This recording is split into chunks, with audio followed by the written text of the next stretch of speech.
Ada dari Rudi ke Saulia. Ya. Mau tanya sampai umur berapa karakter masih bisa dibentuk? Oke. Paling bagusnya sih memang sedari kecil kan tadi udah gue jelasin ya kalau pembentukan karakter itu proses bukannya sekali jadi gitu. Makanya banyak orang yang ikut kelas motivasi buat anak-anak ataupun kelas kepribadian buat anak-anak nggak mempan juga karena cuma ikut kelasnya di rumah nggak dilatih juga gitu. Dari kecil sih kalau bisa sih tetap dilatih dia disiplin, dia mandiri, kayak semacam anak jatuh suruh dia bangun sendiri itu aja udah termasuk karakter building loh gitu. Jadi bukan berarti pas anak jatuh kita langsung angkat kalau enggak dia jangan sampai nunggu dia nangis gitu banyak orang tua yang ngerasa seperti itu kan tapi kalau misalnya kita ngelihat anak jatuh dan kita suruh dia udah kamu bisa kok kamu bangun kamu itu kan jagoan kamu bisa bangun misalnya gitu itu juga akan ngebentuk karakter dia oke aku nggak boleh nyerah kalaupun sakit ya tinggal bangun lagi nah itu yang buat anak-anak sampai ke remaja kita biasakan mereka untuk hidup mandiri ngejalanin waktu mereka sendiri manage waktu mereka sendiri dan belajar akan konsekuensi yang mereka dapat nih. Oh, kalau gue nggak belajar, ya gue dapat nilai jelek, gue akan dihukum guru. Kalau misalnya gue dapat nilai bagus, nanti teman-teman pada senang nih. Ujung-ujung mereka minta tolong gue buat ngajarin dan gue happy karena gue ngerasa gue diapresiasi sama teman-teman, misalnya gitu. Cuma memang kalau sudah terbentuk sekitar usia 30-an ke atas sampai 40, mungkin akan lebih sulit untuk berubah gitu karakternya udah semakin kuat dan benar-benar butuh kemauan orang itu untuk bisa berubah. Makanya kalau misalnya orang bilang udah umur 70 apa udah umur 60 suka marah-marah itu kayak udah susah deh kita aja yang coba adaptasi ke mereka, kita aja yang ngertiin. Nah, itu benar karena memang semakin orang terbiasa menggunakan karakter tertentu untuk menyelesaikan masalah mereka, untuk menjalani kehidupan mereka, jelas mereka kan ngerasa itulah comfort zone mereka gitu. Jadi kalau pakai cara lain rasanya nggak nyaman, nggak afdol gitu. Akhirnya mereka pakai cara yang udah mereka tahu lama itu, yang udah ngebentuk jadi karakter mereka. Gitu sih. By the way, Rif, ngomong-ngomong soal film dan video, ya terutama ya, karena ini kan bidang lu ya. Mungkin ada orang tua yang udah mulai berpikir, kayaknya gue udah mau ngajak anak gue untuk bikin sesuatu nih. Apalagi gue tahu anak gue seneng bikin-bikin konten YouTube atau bikin-bikin konten video apapun deh gitu. Nah, mungkin Arif bisa bisa kasih tahu, kasih info nih sebenarnya batasan-batasan yang bisa diberikan ke anak-anak remaja gimana sih kan biasa kalau film kan suka ada PG-13 atau dewasa gitu kan ya. Nah itu batasannya tuh gimana sih biar teman-teman di sini juga pada tahu nih. Iya, sebenarnya sih ada alasan yang cukup jelas untuk mengkategorisasikan sebuah konten film di dalam kategori umur tertentu, ya kan? Itu udah di pengkategorisasian itu udah dibikin ada sekumpulan orang yang ditugaskan untuk mengkategorisasikan itu. Nah, sebenarnya kita sebagai parents atau apapun harus dan menurut gua anaknya juga harus bisa tahu diri. Cuman kalau anak kecil mungkin agak susah. Dan maksud gua kayak PG-13 itu jangan ditonton ya misalkan anak 13 tahun ya jangan nonton yang 17 gitu loh. Apalagi yang nonton Iya. satu kan R plus kan R rated yang 21 misalkan kayak Joker atau apa gitu kan udah jelas-jelas itu hanya orang dewasa yang mendigest gitu. Nah, kayak gitu-gitu menurut gue mesti ditepatin sih dari sisi orang tuanya karena sering banget nih gue nonton apa gitu ya Marvel atau Marvel masih ada yang atau Batman gitu ya Batman satu keluarga nonton bapak ibu sama anak dua balita Balita lagi ya. itunya nonton Batman anaknya ngeri banget kan orang Ngeri segitu banget. ya itu kan visual kayak gitu kan merusak merusak alam bawah sadar si anak kan. Nah itu satu. Cuman dalam konteks pembuatan film itu menurut gue itu harus ditepatin dari sisi kita sebagai penonton gitu loh. Itu satu. Tapi kalau kita punya anak dan ternyata bakat di bidang itu atau apa gitu, menurut gue di endorse dalam artian didukung karena kan sebenarnya pada dasarnya kalau kita punya bakat kan ada nature dan nurture kan ya Alex ya.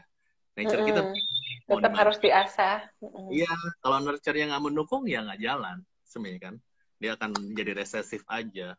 Kalau nature-nya dan nurture bisa gabung, didukung jadi bagus gitu. Nah kita sebagai orang tua bisa mendukung anak kita kalau kita anak kita punya bakat di bidang art gitu, bisa diikutin kelas-kelas yang bagus, short course atau ngeliat ke pameran.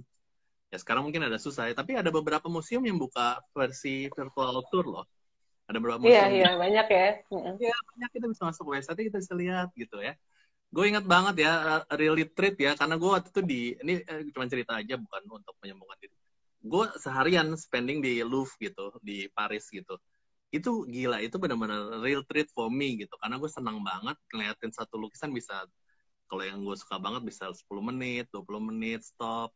Di Jepang gue terakhir Mm-mm. nyempetin hari terakhir untuk ke Modern Art Museumnya mereka gitu, dapat Mm-mm. koleksi gitu, kita ngeliat. Dan itu sebenarnya ada efek melegakan ya di kita gitu ya, Mm-mm. melegakan. Jadi Iya, kita bilang tuh nulis aja juga kan outlet kan, kita mengeluarkan apa yang kita pikir yang mungkin iya. kita nggak sadar, jadi lepas sedikit gitu benangnya kayaknya, nggak tahu. Mm-mm. Orang memang lebih mudah memproses sesuatu yang bergerak sih. Jadi kayak lagi sedih, nonton film yang sedih-sedih, atau dengerin lagu yang sedih-sedih. Tapi buat orang-orang yang sensitif, terutama yang kayak Arif, mungkin Arif memang agak sensitif sama seni-seni visual ya. Untuk Nah, gambar lukisan aja tuh sebenarnya orang bisa memproses. Nah, ketika kita memproses tuh sebenarnya kita juga ngajak emosi-emosi kita tuh keluar lah ibaratnya gitu. Jadi nggak cuma dari pikiran, tapi juga dari emosi juga ada gejolaknya lah. Nah, itu yang bikin kita mungkin kalau ngelihat lukisan yang memang benar-benar menggambarkan atau emang ditujukan untuk menunjukkan sebuah kedamaian gitu, pasti ngerasanya juga kita bisa memproses kedamaian itu. Sama kayak kalau kita dengar lagu-lagu relax. Tapi memang nggak semua orang sesensitif itu ya gitu. tapi maksud Itu gue sih. yang lo tadi bilang bagus Lex, maksud gue tertarik banget yang tadi lo bilang, maksudnya memang tidak tidak sensitif seorang beda-beda, tapi maksud gue in general we humans will respond to art kan sebenarnya kan, maksud gue Mm-mm. dampak positif itu tuh kita bisa ambil gitu, dalam maksud gue mau lo sensitif mau nggak sensitif itu per orang beda-beda kan, tapi maksud gue nih lagi dengar satu lagu, gue ulang-ulang terus lagu pop Indonesia ya, maksudnya bukan bukan lagu yang high art gitu ya, bukan bukan bukan Bach atau Tchaikovsky atau whatever gitu, lagu pop Indonesia Mm-mm. ya, penyanyi Indonesian Idol, gue lagi nonton lagi terus gitu di Spotify, gue putar terus Mm-mm. itu karena itu resonance aja dan enak buat gue gitu. Nah kayak contoh nih Iya. baju gue ini kan cuman Heeh. bang nih, nah, ini kafe apa nih, Heeh. kafein ya, Kafein. Iya. bukan bukan art yang Heeh. gitu ya. Ini bukan art yang high Heeh. art ya. It's like very light, very pop art. Tapi dari kira kimia tapi jadi kafein gitu. Nah jadi maksudnya Heeh. dalam sehari itu bagian denyut kita gitu sebenarnya. Nggak yang harus Mm-mm. wah gitu loh. Nggak harus setinggi-tinggi langit high art. Tapi yang mendarat-mendarat yang biasa-biasa kayak gini yang nggak terlalu ketara banget. Bisa jadi dampak positif juga buat kita gitu. Iya, jadi kan yang tadi saya bilang, yang tadi gue bilang nih, ada orang yang memang sensitif, ada yang enggak. Kalau Hmm. ngelihat baju lu nih, Rif, mungkin kalau orang yang nggak terlalu sensitif, ya udah, oh biasa aja nih. Tapi kalau Nah, untuk orang yang sensitif, yang memang suka menganalisa, lucu juga ya bajunya ya, bisa kepikiran begitu gitu. Jadi memang beda-beda sih tiap orang. ya Mm-mm. betul. Nggak Bisa. harus yang pakai pakai alat peralatan dan sesuatu yang heboh banget atau yang benar-benar profesional banget. Untuk dari hal-hal simpel aja bisa bikin kita juga mengekspresikan emosi kita via itu kok, lewat lewat media-media art itu gitu sih. Betul, betul. Gue inget banget zaman tsunami Aceh ya, teman-teman psikolog Mm-mm. ngasih terapi psikodrama ya buat teman-teman korban ya. Maksud gue itu kan Kayaknya berarti kan zaman zaman itu kayaknya saya belum jadi psikolog deh. ya, tapi Zaman itu. ya, Tapi dengar sih, yang di Palu juga pada datang waktu itu. Emang uh, pada kan media yang nggak yang mungkin kalau yang pakai terapi kognitif itu ditujukan buat orang-orang yang at least bisa IQ-nya itu rata-rata. Sedangkan kan kita perlu mencari satu media yang bisa diterapkan ke semua orang yang mungkin mereka nggak ada kesempatan buat sekolah nih secara kognitif, mereka nggak belum terlalu terstimulasi, nggak seberkembang orang-orang yang memang sudah mendapat pendidikan yang layak, kan nggak semua orang beruntung ya. Nah dengan demikian ya memang diajarkan untuk mengekspresikan perasaan mereka, apa yang menjadi konflik di diri mereka lewat art, karena art itu kan bisa diterima semua orang, even untuk orang-orang yang ada ibaratnya ada handicap pun, dalam handicap dalam bidang dalam area kognitif atau handicap secara mental pun mereka pun bisa mengekspresikan perasaan mereka lewat art itu gitu. Kadang kan dibilang art itu bahasa yang universal ya. Iya, iya betul. Dan kan sebenarnya kan art imitates nature kan sebenarnya gampang banget untuk Mm-mm. kita sehari-hari kita kan begini aja sebenarnya. Yang mau Mm-mm. berjalan misalkan kita naik MRT atau naik bis, busway kita ngeliat keluar, ngeliat arsitektur gedung yang bagus itu juga udah something yang nggak harus gimana-gimana banget, tapi udah mungkin meneduhkan juga kalau Iya. kayak gitu. Jadi kadang bisa amazed gitu, wah bagus banget nih. Nah itu kan juga bikin kita memuji, yang mana kalau kita memuji kan jelas perasaan kita juga lebih nyaman kan, lebih positif lah gitu. Ya. Makanya mungkin kalau boleh saran buat teman-teman, biasain untuk kita lebih sensitif sama sesuatu, even hal-hal kecil lah yang mungkin kita rasa nggak bermakna, coba cari apa maknanya. Seperti yang Arif lagi pakai nih, bajunya lucu banget, saya baru ngeh tadi. As Iya, simple as that ya Arif ya. iya kayak gitu. Makanya ini kayaknya lu banyak beberapa ini ya. Ada tadi ada yang negor apa mungkin ini apa klien atau gimana. Tapi anyway, Oh, iya. Tapi gue tertarik tadi yang lo sempat bilang tuh, kalau lo bisa ceritain lagi soal soal itu gimana ceritanya, apa soal resilience, soal soal kepake, hmm, ya sehari-hari kita tuh. ya. Jadi memang sebenarnya gini, kalau misalnya kita mau ngelatih, pertama-tama untuk masalah resilience itu sendiri, resilience sendiri kan namanya kayak bisa bisa disebut tuh sebagai daya daya bangkit kembali lah gitu. Di saat kita jatuh, kita bisa termotivasi untuk oke, coba lagi. Ini bukan masalah, ini hanya sebuah pelajaran. Coba kita bayangin kalau memang sedari kecil kita nggak pernah terbiasa untuk nolong diri kita sendiri, nggak pernah ngelihat bahwa orang itu pernah susah, jadi kita selalu dalam kondisi yang benar-benar stabil nih. Biasanya kan orang orang tua kan pengennya kan punya kehidupan yang stabil buat anak-anak mereka ya. Cuma ternyata hal itu juga nggak mendidik mereka nih, nggak bikin mereka menjadi seseorang yang tough gitu. Yang paling penting adalah anak tuh harus belajar bahwa mereka tuh bisa jatuh, bisa susah, tapi jangan lupa, kamu juga bisa tetap usaha dan dapat apa yang kamu mau.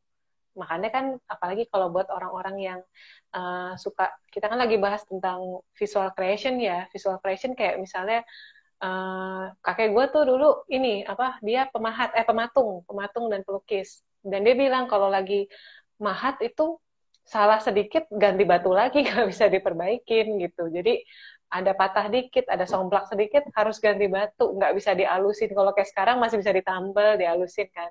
Jadi kalau anak-anak memang mau belajar kayak apa namanya seni rupa, jadi pematung ataupun yang kayak media-media apa tuh pakai keramik ya, keramik dan tanah liat itu kan salah sedikit ulang lagi dari awal, salah sedikit ulang lagi dari awal. Jadi mereka terbiasa untuk tetap berjuang, tetap usaha sampai apa yang mereka mau bikin tuh sesuai sama apa yang mereka mau gitu.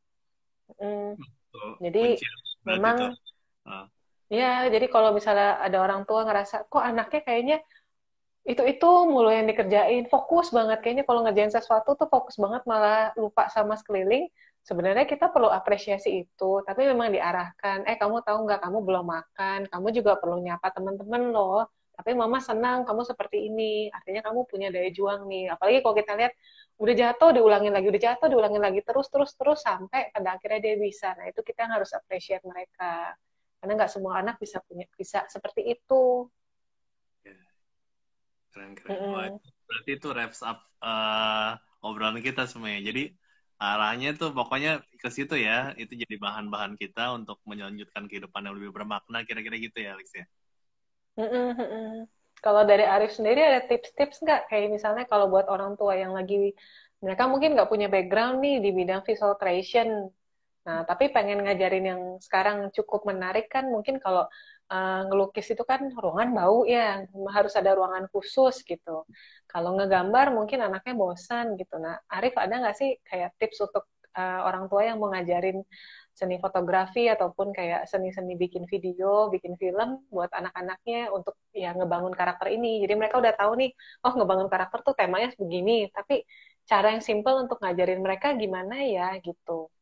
Terutama yang untuk nemuin hal-hal yang menarik kan gak semua orang bisa langsung ketemu ya. Iya. Jadi itu sebenarnya kita sebagai orang tua mungkin bagus banget untuk kalau udah tahu sejak kecil anak kita sukanya apa gitu. Kalau kita udah tahu Mm-mm. kira-kiranya apa, akan gampang banget untuk ngarahin dia gitu loh. Karena kan ya hidup yang bermakna menurut gue salah satunya adalah melakukan yang kita suka ya mungkin ya. Dari situ kita menemukan Mm-mm. meaningful things gitu yang kita continue in our endeavors gitu. Nah, maksud gue contoh paling gampang kalau kita pergi gitu. Misalkan kan ada ini sekarang mungkin agak susah, tapi kalau misalkan nanti udah normal pergi nih liburan kemana aja ngobrol dong sama anak-anak kita lagi misalkan Mm-mm. lagi jalan cerita.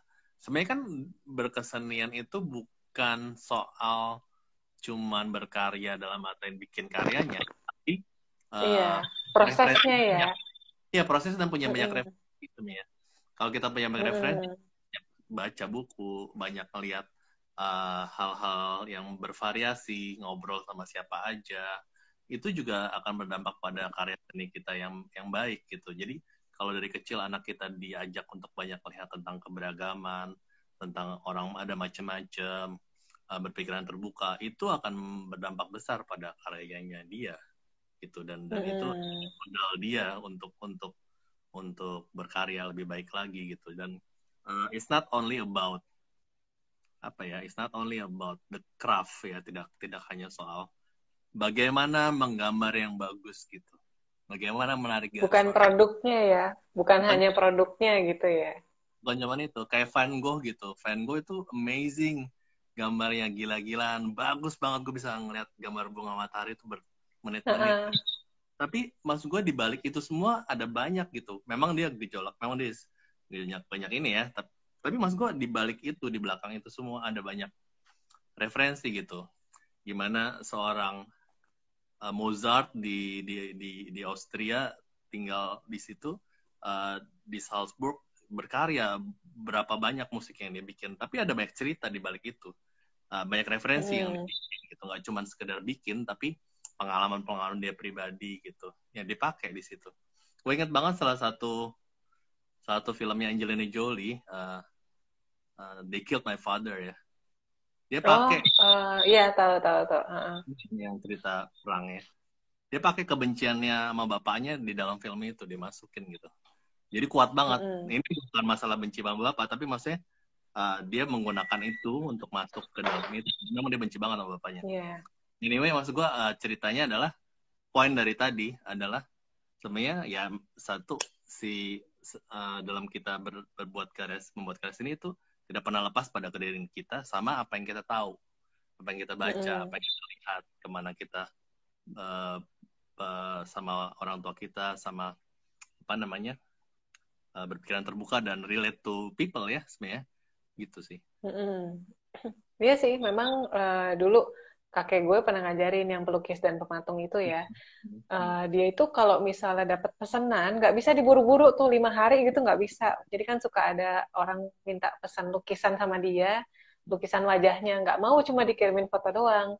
Even dulu waktu zaman telepon aja masih susah, dia bela-belain setiap hari tuh harus ngobrol sama kliennya itu supaya dia dapat karakternya, supaya dia dapat cara ngomongnya, supaya dia tuh dapat koneksinya sama si pelukis sama si kliennya ini, baru dia bisa ngelukis. Ya, jadi dia bilang kalau mau ngelukis itu bukan cuma sekedar ngegambar apa yang dikasih di foto nih. Kalau itu mah semua orang bisa. Tapi energi sama karakternya juga harus ada. Jadi ketika lu lihat lukisannya, lu tuh udah bisa berasa, oh ini tuh dia lagi ngomong apa sama gue, ini lagi pas dia ngomongin gimana, ini lagi pas dia mikir apa gitu. Itu juga harus dapet gitu.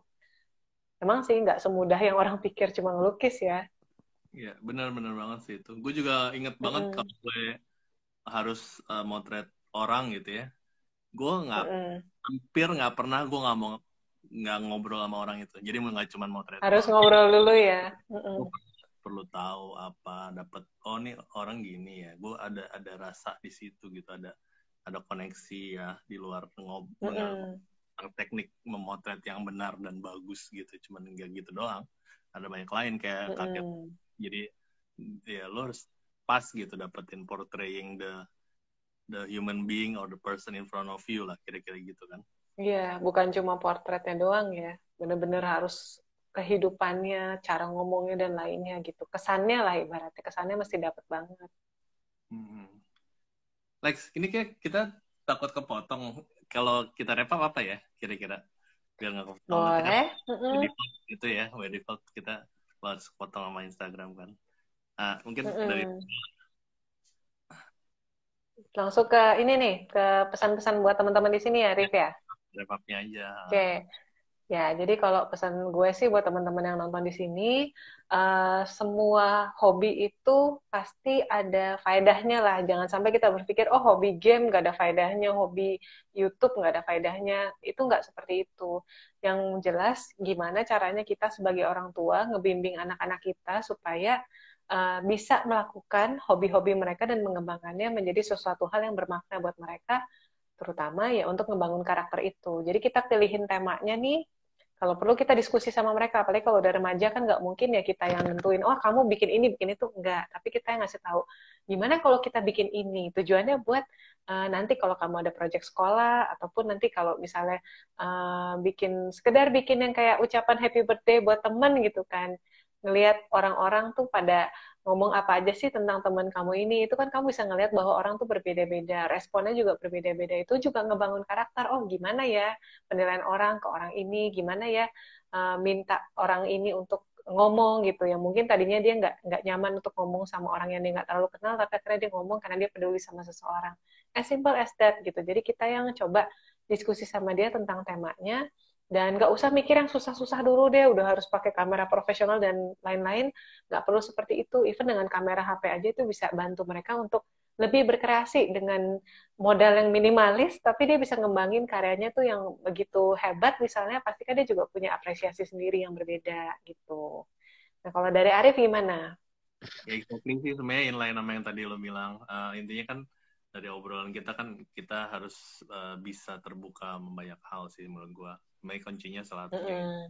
Karena kalau kita terbuka, lihat secara serta merespon hal-hal di kehidupan kita sehari-hari secara lebih adjustable gitu ya, lebih bisa adjust dengan lebih tepat, rasanya karakter kita akan terbuild dengan sendirinya. Dan jika dalam konteks visual creation ini kita juga bisa mengambil esensi dan manfaat dari situ buat diri kita sendiri gitu ya, bukan harus yang canggih gimana tadi kayak lo bilang pakai HP aja. Penting kan kita berkarya, kita bikin di proses berkarya yang itu kita mendapatkan sesuatu yang berguna gitu.